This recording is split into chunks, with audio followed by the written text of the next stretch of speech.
Good afternoon. Welcome to the 30th year of Matsuri. I think that deserves an applause.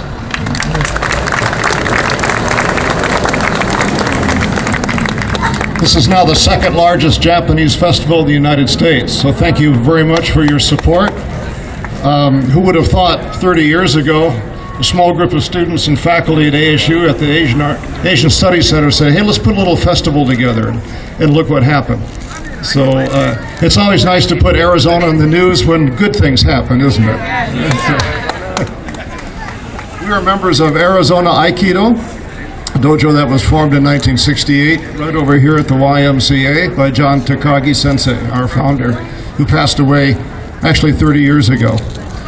And we've been teaching martial arts for quite a while now, and what we're going to show you today are some of the basic forms, and maybe, if we have time, some of the more advanced forms of Aikido. Aikido is generally translated as the way to harmony with energy.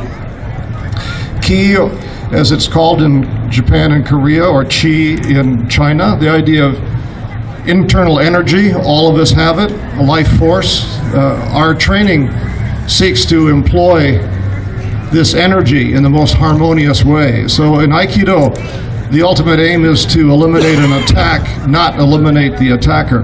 So it's pretty easy to learn how to hurt somebody. The body has a number of vulnerable areas to it. We learn those things in order to not attack those areas. So we study violence in order not to do violence. It's a strange concept perhaps for martial arts, but it's a very important part of our Budo.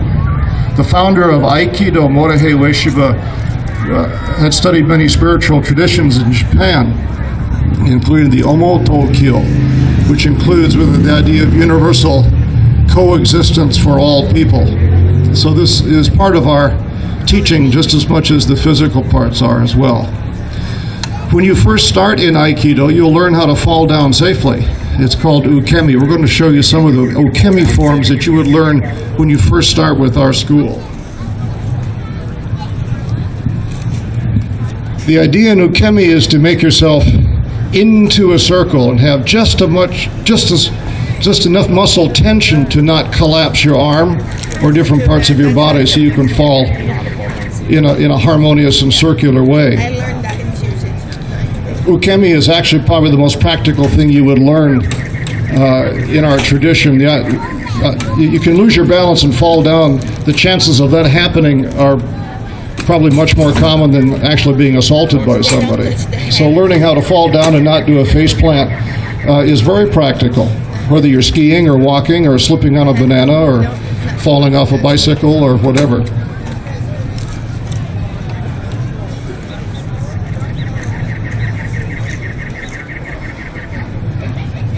Thank you. As you advance in your training, you'll start to learn what we call feather ukemi. This is a more advanced form. We're using much more of the body to receive the impact. In feather ukemi, the idea is to relax and extend throughout the entire body so that no one part of the body receives the full impact. So its force is distributed in the largest possible area. So we begin obviously very slowly to get used to that, get the body educated in these falling forms. Then later on they can be done very, very quickly. In the most advanced forms of feather ukemi, that can be done on concrete or wood, and there's very little problem for the person falling down.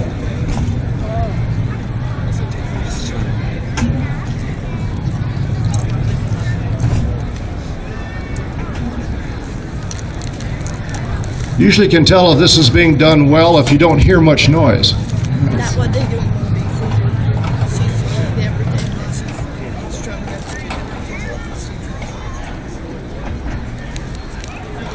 enough. Here you see some of the basic principles of Aikido. Most important one is getting out of the way. We think this is very important if someone's attacking you to just not stand there, but to blend with that person's incoming force and reuse it in order to neutralize the attack. We do a lot of stretching in Aikido so that our wrists and elbows and joints are well lubricated and extended. This has a number of health benefits to it as far as better circulation and strength.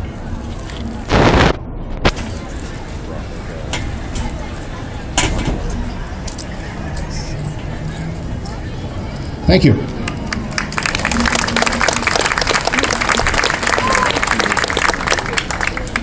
Again, the founder of Aikido, before he developed what is called Aikido, had spent many, many years studying different sword systems in Japan. On the stage today, you've seen different traditions and lineages of sword. The sword form we practice is called Aiki-ken. Ken is another name for sword. Many of our hand arts come actually from the older sword arts, and we still practice sword today. We use a boken or bakuto, which is a wooden training weapon. Has been used in Japan for several hundred years. It's much safer than using a bladed weapon, obviously, but if used incorrectly, it can also be dangerous. Like, play with the backstick.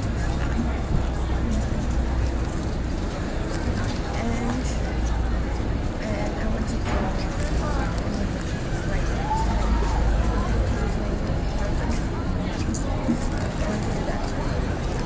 it's like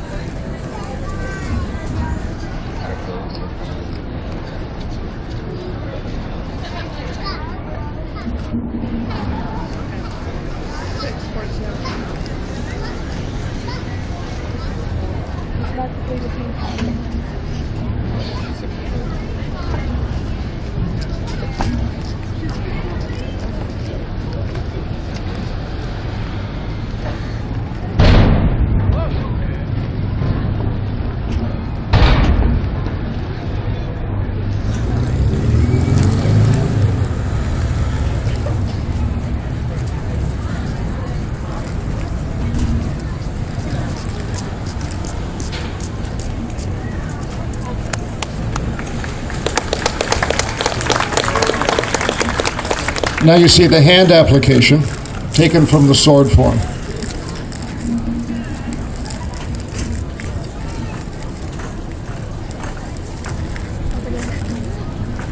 The founder of the art always urged his students to think te katana, which can be translated as hand blade or sword arm. He said, when you're working hand to hand, think that you're carrying a sword. The Japanese sword is curved, just as the arm should be curved. We never lock the elbow. This is a very healthy way to train. So cutting this way is done both with the sword or hand to hand.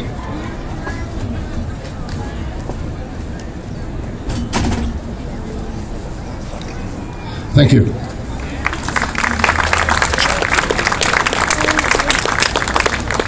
As you advance, you also learn to defend unarmed against knife attack. These forms are called tanto dori, or knife seizing.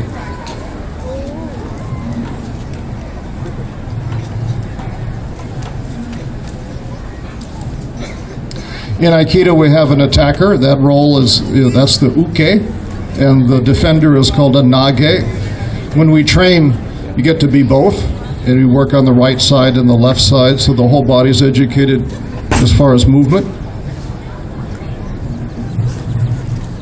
Women have been an integral part of Aikido since it was formed. There are at least 4 dojos in Arizona whose dojo cho, or chief instructor, are women. The founder, Morihei Ueshiba, said it's very important that everybody learns these things, not just young athletic men, but men and women, non-Japanese as well. So again, the idea of universality.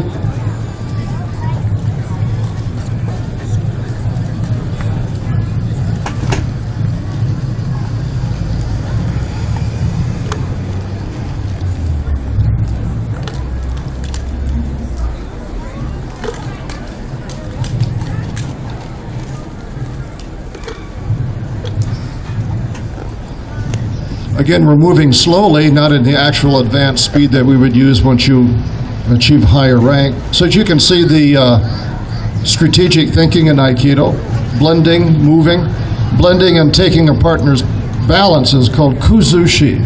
This is an important part of learning how to work with a partner.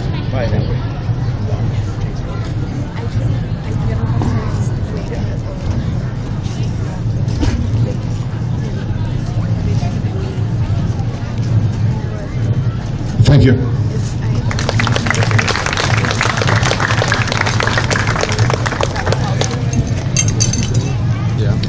Again, as you advance, we also have curriculum that includes attacking and defending from a kneeling position. These forms are called suwarewaza.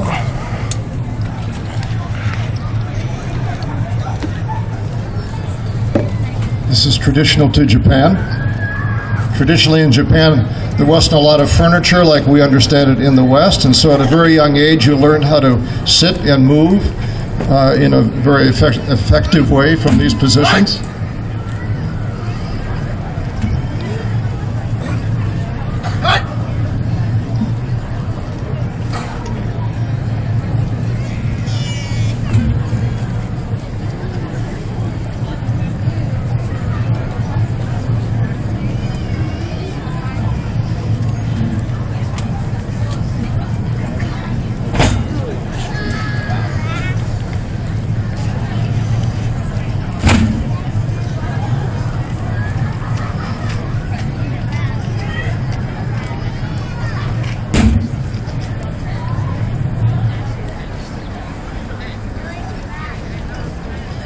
When we take immobilization locks, they're not done against the joint, but they're done with the joint. This reduces the chance of injury and also reduces the chance of resistance on the part of a partner.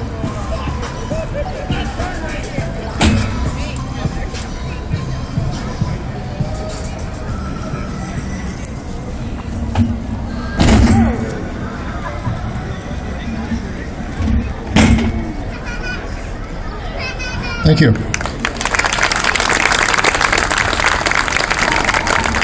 We're now going to show you some hand arts. Again, different grappling forms, attacking different parts of the body, using basic Aikido ideas of movement away or movement in and taking the balance.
Thank you. Now we'll see if I can defend myself sitting in a chair. Good position for an old person.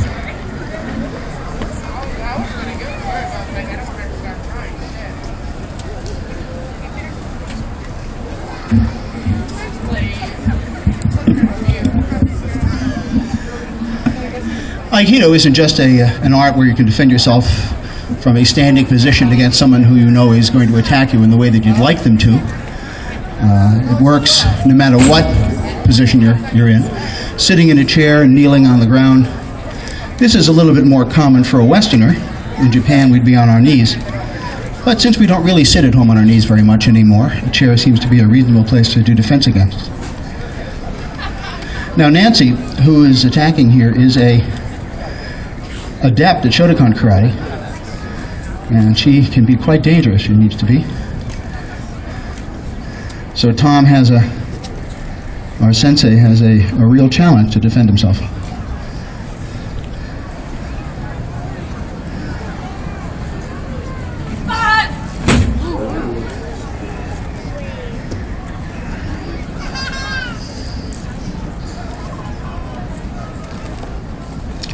Thank you very much. Beautifully done.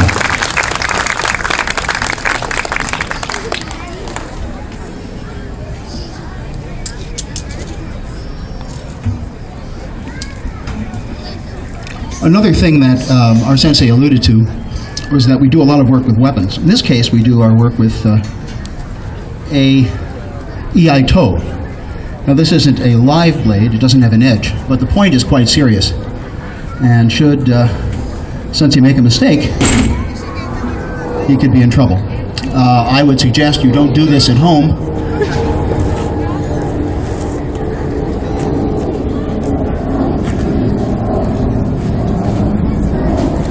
The attack from above is called a showman attack to the top of the head. Every technique that we do in Aikido can be done from any attack. There are between 8 and 15 basic techniques. You'll learn how to do all of them from every possible position, every possible attack. Attacks from the side to the side of the head are called yokomen attacks. They're circular, and so the movements that you use to defend against them are also circular. You notice that we hand the weapon back to our attacker. If you were defending yourself on the street, this is not something you would do, of course.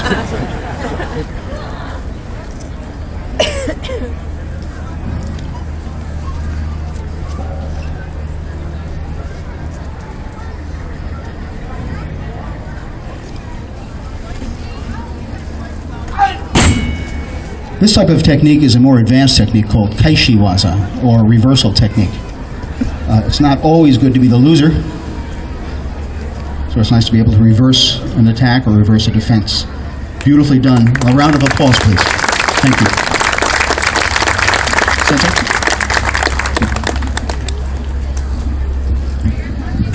Thank you very much. If you have any questions after close of demonstration, please feel free to talk to us. Also, at the first tent, we have some flyers from our school. Please feel free to take those. Happy 30 years.